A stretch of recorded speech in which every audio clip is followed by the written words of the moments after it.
Sababu na mwalimu kwa sababu siku naota mwalimu mashauzi. Yaani kada na sana akikuta kiti mmekaa hivyo wanafunza na mwambia tokeni hapo anasema kuwa. Anakaa. Nani mwenye nani? Mwingine mbele anatoka nyuma huko.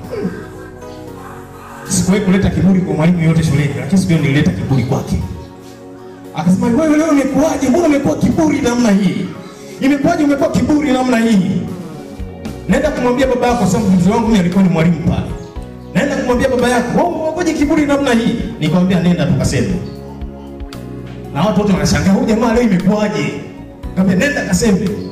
Na siende kama siende kufanya presentation yangu. Wewe kile nenda kusema baba yako, nikamwambia haya bwana. Lakini baadaye kaenda akajitafakari kwamba nilimkosea yule mwanafunzi. Akaacha. Kaendelea na mpigo yao, ilikuwa ni mambo ya masuala ya shule zamani za kale hizo. Bwana Yesu asifiwe. Lakini kila mmoja na tabia yake ya asili.